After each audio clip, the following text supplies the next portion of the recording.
오늘 이제 이사야 13장부터는 하나님께서 이제 열방을 향한 심판의 손을 드는 장면이 이제 펼쳐집니다.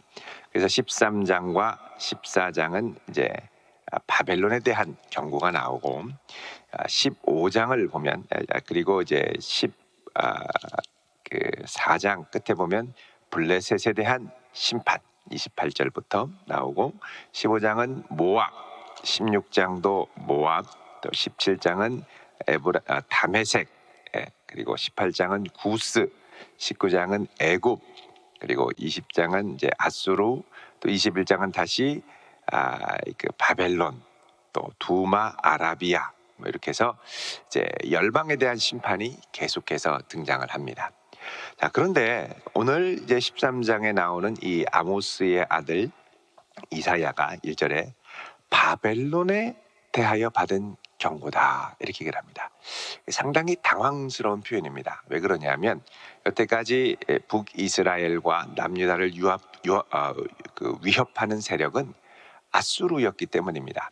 이 역사로 보면 아수르 제국이 일어났다가 이제 그 아수르 제국이 무너지면서 바벨론 제국이 일어나고 바벨론 제국 때에 이제 남유다가 멸망을 당하고 또 이제 바벨론 제국이 또 한 100년을 못 가고서는 이제 페르시아 바사가 오고 그 다음에 헬라가 오게 되죠. 전 세계를 제패했던 제국들인데, 자, 지금 여태까지의 문제는 이 아수르 제국이었습니다. 근데 이사야가 이제 무엇에 관해서 경고를 받았냐면 바벨론에 관한 경고를 받고 열국에 대한 이야기를 할 때 아수르 말고 바벨론부터 시작하더라는 것입니다. 어떻게 해서 이런 바벨론에 대한 경고를 하나님이 하실까? 이 바벨론은 나중에 유다와의 멸망과 직접적인 관계가 있죠. 아수르는 북이스라엘을 멸망시키지만 이제 남유다는 멸망시키지 못하고 이 남유다를 궁극적으로 멸망시키는 하나님의 진노의 몽둥이가 되는 게 바로 바벨론입니다. 아수르는 하나님께서 앞서서 이제 10장 5절에 경고를 하신 것처럼 하나님의 진노의 몽둥인데 너무 교만해서 끝까지 쓰임 받지 못하고 결국은 무너지게 되고, 그래서 하나님이 다시 바벨론을 들어 사용하시죠. 그래서 이제 하나님께서 지금 이 열국을 향해서 주시는 경고는 단순히 이게 연대기적인 시간순으로 나오는 경고가 아니라 하나님께서 이 유다를 중심으로 이스라엘을 중심으로 한 열방의 역사를 과거, 현재, 미래 거의 이게 동시대적으로 한꺼번에 조망하시는 경고의 말씀이라는 걸 알 수가 있습니다. 그러니까 하나님은 과거와 현재와 미래를, 그러니까 시간을 초월해 계신 분이기 때문에 동시에 보신다는 거죠.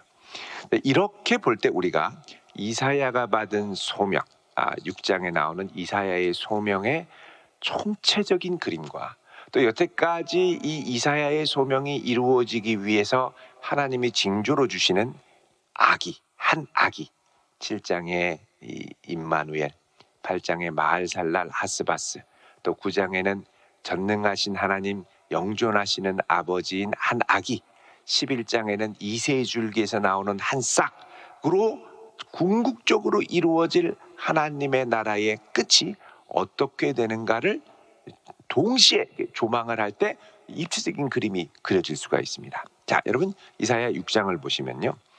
자, 이사야가 하나님께 부름을 받습니다. 사명을 받는데 어떻게 사명을 받습니까? 이 사명은 입술에 숯불, 제단 숯불이 닿으면서 죄 사함을 얻고서야 비로소 이제 사명을 받게 되죠. 자, 이 사명을 받으면서 하나님이 이 백성에게 전파해라. 그러나 이들이 듣기는 들어도 깨닫지 못하고 보기는 보아도 알지 못할 것이다.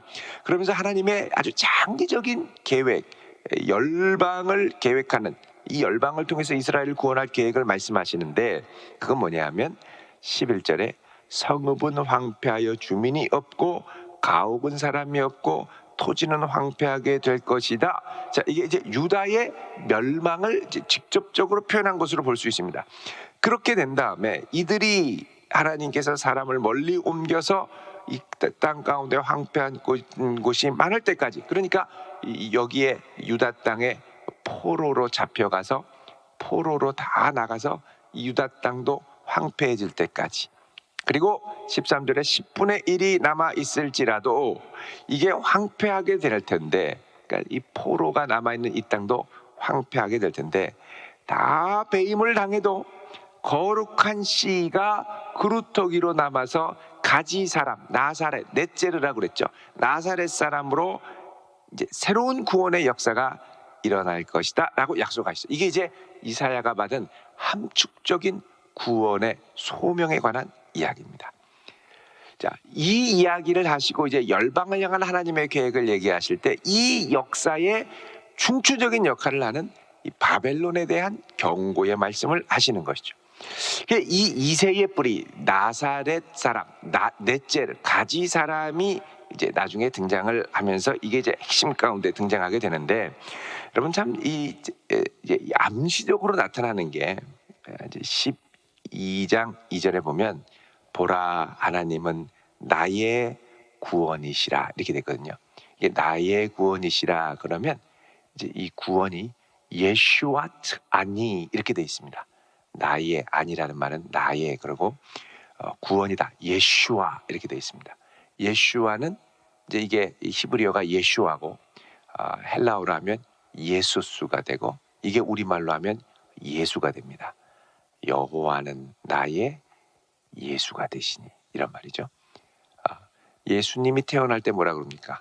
보라, 한 아기가 날 건데 그 이름을 예수라 하라. 이는 그가 자기 백성을 그들의 죄에서 구원할 자이다. 구원할 자이다. 이렇게 예수가 구원할 자다. 예슈아라는 말은 구원이란 뜻입니다. 구원. 그리고 이 구원자의 이름을 그 다음에 23절에 가서 1장 23절에 가서 임마누엘이다 라고 약속을 하시죠. 그러니까 이게 이제 장차 예수 그리스도를 통한 구원의 이 그림을 이제 보여주면서 이제 가는데, 그래서 이 이사야는 반드시 예수 그리스도를 통한 구속사로 연결이 돼야 됩니다.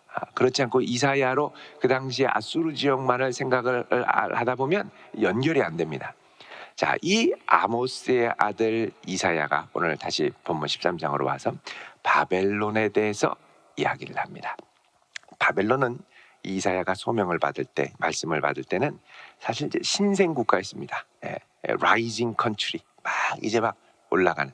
그런데 그 당시에 제일 강대한 나라는 이제 아수르였고, 자, 그런데 하나님께서는 이 바벨론이 무너질 것을 얘기하시는 겁니다. 2절에 너희는 민둥산 위에 기치를 세우고, 여러분 이 벌거숭이 산입니다.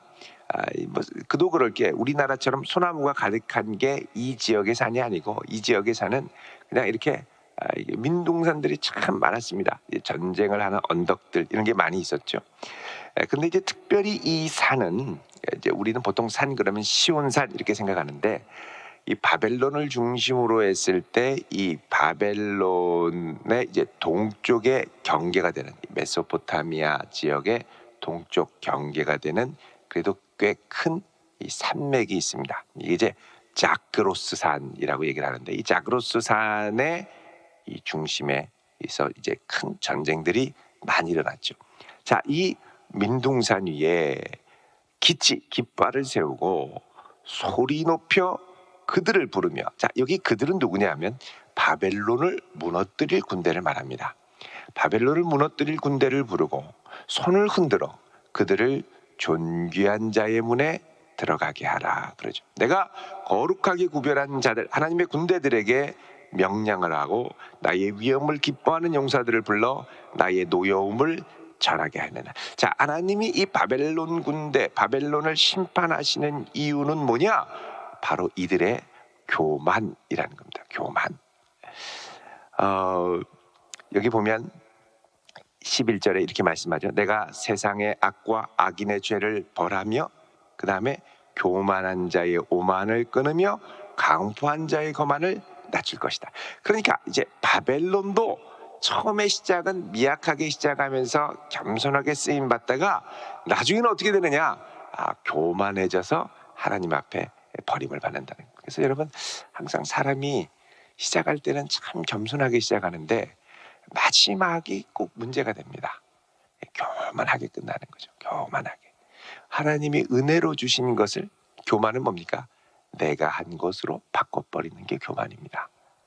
끝까지 내 걸음은 하나님이 인도하셨다라고 고백할 수 있는 그런 성도 될 수 있기를 바랍니다. 다른 말로 하면 이 고백이 끝까지 이어져야 하나님이 영광을 받으시고 그 다음에 나를 끝까지 사용하실 수 있습니다. 교만하면 그 다음부터는 하나님의 영광이 드러나지 않기 때문에 하나님이 쓰시고 싶어도 쓰지를 않으십니다. 그래서 끝까지 쓰임 받으려면 딱 하나, 하나님의 능하신 손 아래 겸손하게 하나님이 하셨다고 고백하고 하나님께 영광을 돌리는 그런 성도 될 수 있기를 바랍니다. 자, 하나님께서 이들의 교만을 심판하시는데, 자, 하나님이 이제 이들을 무찌를 군대를 검열하십니다. 4절에 산에서, 이게 자크로스 산이라고 그랬죠. 무리의 소리가 나며 많은 백성의 소리 같으니 열국 민족이 함께 모여 떠들어, 전 세계에서 이 바벨론을 무너뜨리려고 하나님이 군대를 동원하십니다. 스케일이 다른 거죠. 유다를 치려고 주변의 나라들을 동원했다면, 근데 이제는 어떻게 하냐? 모든 나라의 연합군을 구성해서 공격을 한다는 겁니다. 5절에 무리가 먼 나라에서 하늘 끝에서 왔으며 곧 여호와와 그의 진노의 병기라. 그래서 이제 바벨론을 무너뜨리기 위해 온 세상의 것들을 하나님이 데리고 와서 무너뜨린다는 겁니다. 바벨론에게 경고하시죠. 너희는 애곡할지어다. 여호와의 날이 가까웠으니 너희들은 전능자에게서 멸망이 임할 것이다. 여러분, 이 바벨론에 대한 이 멸망이 여호와의 날로 이야기를 하는데, 이 여호와의 날은 9절에 잔혹기 분냄과 맹렬히 노하는 날, 그리고 어둠이 임하는 날, 10절에 하늘의 별들과 별무리가 그 빛을 내지 않고 해가 돋아도 어둡고 달이 빛을 비추지 아니하는 날로 등장을 합니다. 근데 이 날이 이제 이렇게 여호와의 날에 있는 이 어둠과 심판의 날은 사실 아모스 선지자의 예언의 중요한 줄기입니다. 그런데 1절에 보면 아모스의 아들 이사야라고 그러죠. 그러니까 이게 이제 이 아모스가 선지자 아모스일 수도 있고 왕궁의 서기관 아모스일 가능성도 상당히 큽니다만, 어쨌든 이 아모스 선지자와 아주 깊은 연관이 사실은 있습니다. 여러분, 아모스를 잠깐 보십시오. 5장 18절 소선지서 아모스 5장 1278쪽입니다. 18절에 보면 같이 읽어볼까요? 1278쪽 시작. 화 있을진저 여호와의 날을 사모하는 자여, 너희가 어찌하여 여호와의 날을 사모하느냐? 그 날은 어둠이요 빛이 아니라. 아멘. 20절에 다시 말씀합니다. 여호와의 날은 빛 없는 어둠이 아니며 빛남 없는 캄캄함이 아니냐 그러죠. 이 어두운 여호와의 날을 이제 이사야에서도 그대로 반영을 한다는 겁니다. 다시 이사야 13장으로 오셔서, 자, 이들이 이렇게 멸망당하고 심판받는 이유는 말씀드린 대로 이들의 교만이라는 겁니다. 이때 하나님이 바벨론을 치실 때 12절에 내가 사람을 순금보다 희소하게 하며, 금 찾기가 얼마나 어렵습니까? 금 찾기 어렵듯 바벨론 사람 찾기가 어렵다. 다른 말로 하면 이들이 완전히 거의 멸절된다는 겁니다. 소돔과 고모라가 망하듯이 멸절된다는 겁니다. 인생을 오빌의 금보다 희귀하게 하리로다 그러죠. 자, 이래서 이들이 다 이제 멸망을 당하는데, 이 보면은 15절에 만나는 자마다 창에 찔리고 잡히는 자마다 엎드려지고 어린 아이들은 메어침을 당하고 노략을 당하고 이들에게 큰 심판이 임한다고 말씀을 합니다. 그러면 이들이 이렇게 멸망당하는데 쓰임받는 자들이 누구냐? 17절에 보면 은을 돌아보지 아니하며 금을 기뻐하지 아니하는 메대 사람을 충동하여 치게 한다. 자, 그 주축이 되는 열방이 이 바벨론을 무너뜨리는 연합국의 주축 세력이 누구냐? 메대 사람이 된다는 겁니다. 메대 사람. 이 메대 사람, 이제 바벨론이 원래 이제 이 제국이 될 때는 메대와 바사가 연합해서 이들을 사실은 이제 무너뜨리게 됩니다. 그러다가 나중에 이제 메대가 바사에 흡수가 돼서 이 바사가 말 그대로 페르시아 제국으로 이제 크게 되죠. 자, 그런데 이 메대 사람을 충동해서 친다고 하는데 이 메대는 이제 이 특징이 뭐냐? 물질에 좌우되지 않는 이들, 그리고 이들이 연약한 이들입니다. 원래 이 바벨론이 제국으로 뜰 때 함께 도왔던 사람들이 메대였는데 바벨론이 나중에 메대도 정복해서 흡수해버리죠. 그러다가 메대가 다시 이제 나중에 바벨론을 무너뜨리게 되는데 이 메대가 하나님께 쓰임을 받는다는 겁니다. 그들이 쓰임받는 이유는 바벨론의 교만을 대항할 수 있는 겸손이 갖추어져 있기 때문입니다. 여러분, 겸손이 하나님 앞에 참 귀한 보석이고 무기가 됩니다. 끝까지 겸손하게 쓰임 받으시길 바랍니다. 자, 이 메대 사람을 충동해서 치게 할 것이다, 그렇게 얘기를 하죠. 여러분, 사실 이 히스기야 왕이 사실 그 성경에서 이 바벨론이 처음 등장하는 건 히스기야 왕 때입니다. 히스기야 왕 때는 아수르의 18만 5천의 군대가 쳐들어와 가지고 거의 이제 뭐 죽을 뻔하죠. 근데 히스기야가 하나님께 간절히 기도했더니 하나님께서 천사를 보내서 하룻밤에 이 예루살렘 성을 이렇게 둘러싸서 공격하려고 있던 그 바벨론 아수르 군사 18만 5천을 천사가 하룻밤에 다 죽여버립니다. 그냥 꼼짝 못하고 돌아가게 되죠. 자, 이렇게 큰 승리를 거두고 또 히스기야의 생명이 15년 기도해서 연장받고 너무 감사할 때에 이때 신생제국 바벨론에서 그 당시에 이제 나중에 아주 강력한 리더십을 발휘할 왕이 있었습니다. 바벨론의 왕 무로닥 발라단, 발라당이 아니라 무로닥 발라단이 이제 사신을 보내서 오게 되죠. 자, 이렇게 올 때 히스기야가 이들을 보고 이제 맞이하는데 문제는 뭐냐? 이들 앞에 교만했던 거죠. 이 정도는 돼야 막을 수 있지 않나. 그러면서 왕궁에 있는 창고, 무기 창고 다 보여주고 자랑하고 뻐기고 막 이렇게 됩니다. 여러분 이사야 39장을 한번 보십시오. 이사야 39장 1절에 보면 그때의 발라단의 아들 바벨론 왕 무로닥 발라단. 자, 이때 이제 바벨론이 조금씩 라이징 컨트리 이제 막 이제 올라오고 뜨기 시작하는데 이때 이제 히스기야가 병들었다가 나았다라는 얘기를 듣고 사신을 보냅니다. 안에서 살펴보라는 거죠. 근데 히스기야가 이 사람들이 온 걸 보고 너무 기뻐하면서 누가 좀 인정해주면 너무 기쁘다고 와가지고 다 보여주는 거예요. 보물창고, 은금, 향료, 보배로운 기름, 무기고에 있는 거 다 이렇게 보여줘서 나중에 어떻게 됩니까? 다 뺏기게 되죠. 바벨론에 들어와서 다 이거 다 가져가세요. 이것이 다 보여주는 거예요. 그것도 모르고 히스기야가 궁중의 소유와 전 국내의 소유를 보이지 아니한 것이 없는지라. 완전히 컴플렉스 덩어리인가 봐요.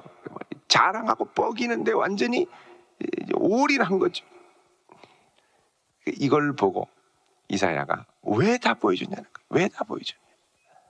하나님께서 히스기야를 통해 말씀하시죠. 6절에 보라, 날이 이르리니 내 집에 있는 모든 소유와 조상들이 오늘까지 쌓아둔 모든 것이 모두 바벨론으로 옮김받을 것이다.